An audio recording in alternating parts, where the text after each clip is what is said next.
Hello students, welcome to my class. এই ভিডিওত আমি তোমালোকৰ পুনৰ আলোচনা বা ৰিভিজন চেপ্টাৰটো ষ্টাৰ্ট কৰোঁ। ইয়াৰ প্ৰথম অনুশীলনীটো R1 R1ৰ এই ভিডিওটোত 5টা কোৱেশ্যন মই সাঙুৰি ল'ম। ঠিক আছে, তো আমি ষ্টাৰ্ট কৰোঁ। প্ৰথম কোৱেশ্যনটো আছে বৰ্গমূলৰ দ্বাৰা √2ৰ আনুমানিক মান 2 স্থানলৈ উলিওৱা। তো আমি হৰণ পদ্ধতিৰে আমি কৰিম। তো ইয়াতে আমি 2 লিখিলোঁ। ঠিক আছে, তো দশমিকৰ পিছত 2ৰ পিছত আমি দশমিক দিম, দশমিকৰ পিছত আমি 3 জোড়া শূন্য ল'ম। ঠিক আছে, যেহেতু দশমিকৰ পিছত 2 স্থানলৈ উলিয়াব দিছে, আমি 3 স্থানলৈ উলিওৱাটো ভাল হ'ব। কিয় ভাল হ'ব মই পিছত ক'ম। ঠিক আছে, এতিয়া আমি ভাজকত যি ল'ম ভাগফলতো সেইটোৱে লৈ 2টা পূৰণ কৰি পেলাই আমি লিখিব লাগে। দশমিকৰ আগত কেৱল 2 আছে, হয়নে? গতিকে 2টো আমাৰ টাৰ্গেট। তো আমি যদি ইয়াতে 2 লওঁ, তো 2 দুগুণ, কাৰণ ইয়াত 2 ল'লে ইয়াতো 2 ল'ব লাগিব। 2 দুগুণ কিমান হৈ যাব? 4। গতিকে আমি 2 আমি ল'ব নোৱাৰোঁ, গতিকে 1 লৈছোঁ। 1 এগুণ কিমান হ'ব? 1। ঠিক আছে, তো আমি কি উলিয়াই আছোঁ? বৰ্গমূল উলিয়াই আছিলোঁ। কাৰ বৰ্গমূল? 2ৰ বৰ্গমূল। তো 2ৰ পৰা 1 গ'লে 1 হ'ব, আৰু দশমিকটো ওপৰলৈ আঁতৰাই ল'লোঁ। এতিয়া জোৰাকৈ নামিব কিন্তু। ঠিক আছে, এতিয়া যি নামিব এটাকৈ নহয়, এইটো আমি বৰ্গমূল উলিয়াই আছোঁ, গতিকে জোৰাকৈ নামিব। এযোৰ নামি আহি গ'ল, গতিকে এইটো 100 হ'ল। ইয়াৰ পিছত আমি ভাজকত কি লিখিম? এতিয়া ইয়াতে ভাগফলত যিটো পাইছোঁ তাৰ দুগুণ লিখিম। ইয়াতে 1 পাইছোঁ নহয়, 1 দুগুণ 2। অকণমান ঠাই মই ইয়াত ৰাখিছোঁ, ইয়াত আকৌ মই কিবা এটা পুট কৰিব লাগিব। এতিয়া মই ইয়াত যি পুট কৰিম ইয়াতো সেইটোৱে পুট কৰিব লাগিব। ঠিক আছে, তো এতিয়া মই যদি ইয়াতে 5 যদি পুট কৰোঁ, তাৰমানে এইটো যদি মই 5 লিখোঁ, তেনেহ'লে এইটো হৈ যাব 25, আৰু ইয়াতো মই 5 লিখিব লাগিব। আকৌ 5 যদি মাল্টিপ্লাই কৰোঁ, 5 5 25, কেৰি 2, 5 2 10 11 12, 125 হৈ গ'ল, বেছি হৈ গ'ল নহয় জানো? গতিকে মই বেছি দিব নোৱাৰোঁ, ইয়াত দিব লাগিব। তেনেহ'লে 4 দিম, 1 কমাই পেলাই। তো এইটো 24 হ'ল, আৰু ইফালে 4। তো 24 আৰু 4 মাল্টিপ্লাই কৰা কিমান হ'ব? 4 4 16, 6 হাতে গ'লে 1, 4 2 8 1 9, 96। গতিকে আমি ইয়াত 96 দিলোঁ। তো 100ৰ পৰা 96 গ'লে 4, আকৌ এযোৰ ইয়াতে শূন্য নামিব এতিয়া। তো এইটো 400 হৈ গ'ল। এতিয়া ইয়াত আমি ভাজকত কি দিম? ইয়াতে এতিয়া দশমিকটো তোমালোকে নধৰিবা, ইয়াতে কি আছে? 1 আৰু 4, তাৰমানে 14 আছে। 14 2 28, আমি ইয়াত কিমান দিম? 28। অকণমান জেগা ৰাখিছোঁ, ইয়াত মই কিবা এটা পুট কৰিম। যিটো মই ইয়াতে লিখিম সেইটো মই ইয়াতো লিখিব লাগিব। ঠিক আছে, এতিয়া যদি মই ইয়াতে 2 লিখোঁ, তেনেহ'লে এইটো কিমান হৈ যাব? 282 হৈ যাব। গতিকে ইয়াতো 2 লিখিব লাগিব, আৰু সেই 2টো পূৰণ কৰিব লাগিব। গতিকে এইটো 2 দুগুণ 4, 8 দুগুণ 16, 6 হাতে গ'লে 2 দুগুণ 4, 1 5, 564, বেছি হৈ গ'ল, আমাক লাগে 400। গতিকে আমি বেছিটো দিব নোৱাৰোঁ, অকণমান কম হ'ব লাগিব তাতকৈ। গতিকে আমি ইয়াত 1 দিলোঁ, আৰু ইয়াতো 1 পুট কৰিলোঁ। গতিকে 1ৰে 281 পূৰণ কৰিলে 281 পাম, হয়নে? তো এইটো আমি পালোঁ। এইটো আমি ইয়াত কিমান আহিব? বিয়োগ কৰিলে এতিয়া ধাৰ কৰি ইয়াত 10 হৈ গ'ল, 10ৰ পৰা 1 গ'ল 9, ইয়াতে 9 আছিল, 9ৰ পৰা 8 গ'লে 1, আৰু ইয়াতে 3 আছে, 3ৰ পৰা 2 গ'লে 1। এতিয়া বাকী আৰু এযোৰ শূন্য আছে, এইযোৰকো আমি নমাব লাগিব। ঠিক আছে, এতিয়া মই ইয়াতে ভাজকত কি দিম? ইয়াতে 1 দশমিকটো বাদ দি পেলাই আমি ইয়াত লিখিব লাগে। দশমিকটো বাদ দিলে 141 হয়। ইয়াত দুগুণ কৰিলে 2 এগুণ 2, 2 4 গুণ 8, 2 এগুণ 2, 141ৰ দুগুণ 282। এতিয়া আমি 11900, 11900 আছে, ইয়াক আমি টাৰ্গেট কৰিলে আমি ইয়াত কিমান দিয়াটো ভাল হ'ব? 4 দিম। ঠিক আছে, 4 5 দি চাবা তোমালোকে, 5টো বেছি হৈ যাব, গতিকে মই 4 দিছোঁ।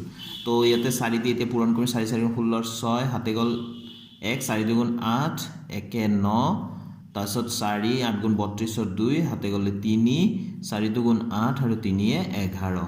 ঠিক আছে, এতিয়া 11900তকৈ এইটো বেছি নহয়। ঠিক আছে, 5 দিলে কিন্তু বেছি হৈ যাব, গতিকে আমি বেছি দিব নোৱাৰোঁ। এতিয়া বিয়োগ কৰি দিম। এইটো 4, এতিয়া ইয়াতে 9 আছে, 9ৰ পৰা 9 গ'ল 0, ইয়াতে 8 আছে, 8ৰ পৰা 2 গ'ল 6। তো আমি দশমিকৰ পিছত 3টা উলিয়ালে হ'ল। আমাক লাগিছিলে 2 স্থানলৈ উলিয়াব দিছিলে প্ৰশ্নমতে, আমি 3 স্থানলৈ উলিয়াইছোঁ। এতিয়া আমি লিখিম এতেকে √2, এইটো হৰণ কৰি এনেকৈ দেখুৱাব লাগিব। এইটো √2 ইকুৱেল টু 2 স্থানলৈ লিখিব লাগে। মই লিখিম 1.4, এইখিনিলৈকে লিখিম 1.41। ঠিক আছে, এতিয়া মই এইখিনি লিখোঁতে যদি এইটো যদি কেনেবাকৈ যদি 5 বা তাতকৈ বেছি থাকিলেহেঁতেন, তেনেহ'লে মই ইয়াক 1 বঢ়াই লিখিব লাগিলেহেঁতেন।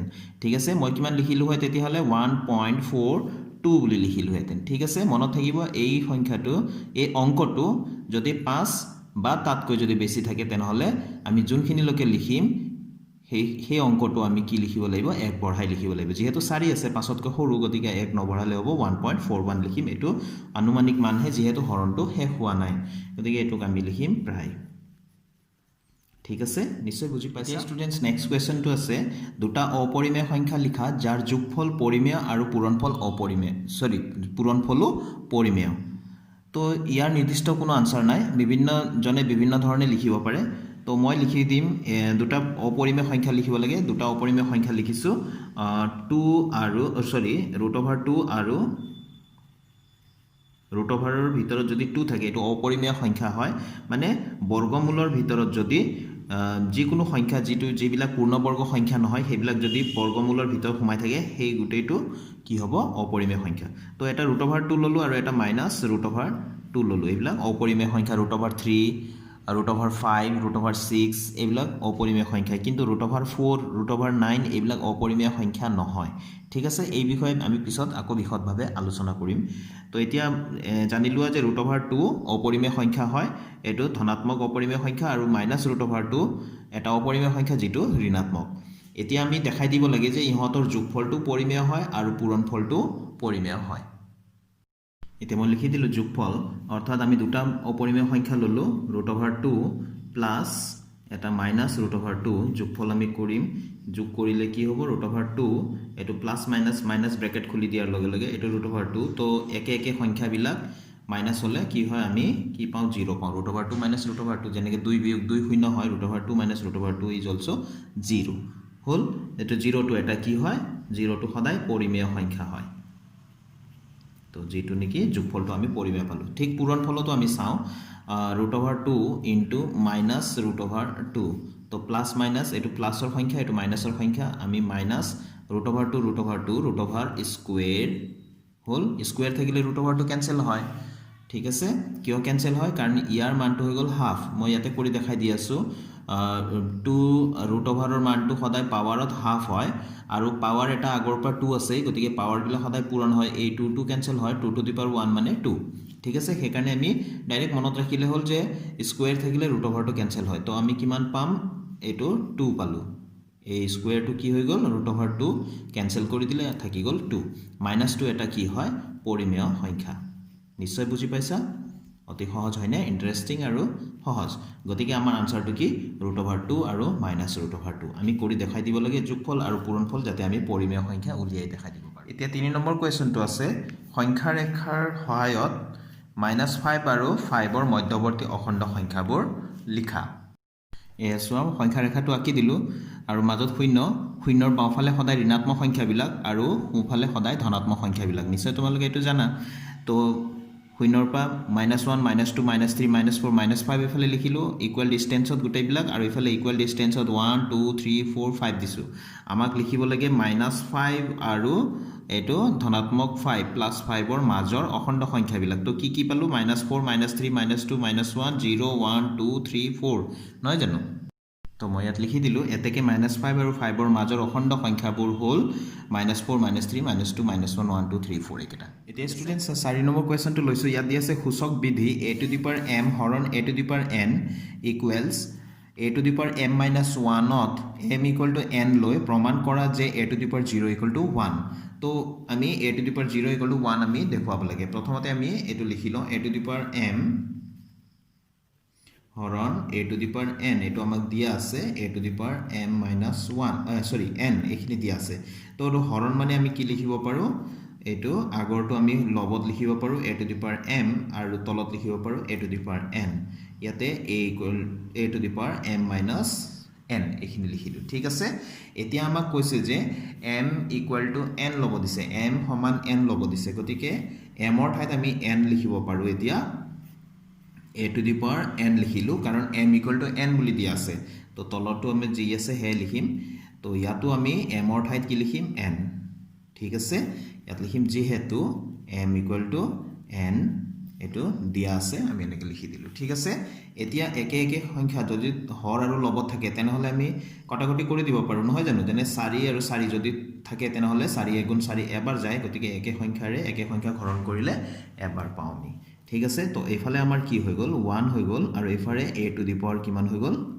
0 হয়নে n - n কিমান এতিয়া আমি 5 নম্বৰ কুৱেশ্যনটো লৈছোঁ ইয়াত দিয়া আছে সূচক বিধি a to the power m হৰণ a to the power n equal to a to the power m minus n ত a ইকুৱেল টু 0 লৈ প্ৰমাণ কৰা যে a to the power minus n equal to 1 by a to the power n অতি সহজ আমি পটাপট কৰোঁ আমাক যিটো দিয়া আছে a to the power m হৰণ a to the power n equal to a to the power m minus n এইটো সূচকৰ এটা বিধি হয় এইটো আমি লিখি ল'লোঁ এতিয়া ইয়াত আমি a ইকুৱেল টু 0 ল'ব লাগে ঠিক আছে আৰু তাৰপিছত প্ৰমাণ কৰিব লাগে এইখিনি তো আমি আগতে আগৰ নিচিনাকৈ এইটো হৰণ আছে যিহেতু a to the power m by a to the power n আমি লিখিব পাৰোঁ আৰু এইটো a to the power m minus n ঠিক আছে সৰি ইয়াতে মোৰ ভুল হৈছে লিখাটো ইয়াতে m ইকুৱেল টু 0 হ'ব লাগে ঠিক আছে m ইকুৱেল টু 0 ল'ব দিছে তো এতিয়া আমি ইয়াত লিখিম m অৰ ঠাইত 0 লিখিব দিছে গতিকে a টু দি পাৱাৰ 0 আৰু ইয়াতে a to the power n হলনে m অৰ ঠাইত যেহেতু 0 লিখিব দিছে গতিকে m অৰ ঠাইত আমি 0 লিখিলো ইয়াতো ঠিক সেই ধৰণে m অৰ ঠাইত কি লিখিম 0 মাইনাছ n আমি লিখিম যেহেতু m ইকুৱেলছ 0 আমাক ল'ব দিছে ঠিক আছে এতিয়া আমি ইয়াৰ আগতে অকমান আগতে প্ৰমাণ কৰিলো ইয়াত a টু দি পাৱাৰ 0 মানে কিমান 1 গতিকে a টু দি পাৱাৰ 0 আমি ইয়াত 1 লিখিম ঠিক আছে 1 লিখিলো এটো a to the power n equals a to the power minus n হয়নে ইয়াতে যেহেতু আমি লিখি দিম a to the power 0 equals 1 আমি ইতিমধ্যে পাইছো বা আমি জানো এটো লিখি দিলো তো আমাৰ যেটো প্ৰমাণ কৰিব লগা আছিল হেতুৱে হয়নে a to the power minus n equal to 1 by a to the power n ইয়াতে আমি 1 by a to the power n equal to a to the power minus n পাইছো গতিকে একে কথা এইখিনি সমান এইখিনি অৰ্থাৎ এইখিনিৰ সমান এইখিনি তো এতেকে a to the power minus n equal to 1 by a to the power n ঠিক আছে এ আমি হৈ গল প্ৰমাণিত গতিকে আমি প্ৰুভড বুলি লিখি দিম তো নিশ্চয় বুজি পাইছা অতি সহজ আছিল গোটেইখিনি হয়নে তো আজিৰ ভিডিওটো মই ইয়াতে সামৰি ষ্টুডেন্টস নেক্সট ভিডিওত আকৌ লগ পাম নতুন কোৱেশ্যনৰ সলিউশনৰ সৈতে thank you students keep watching my channel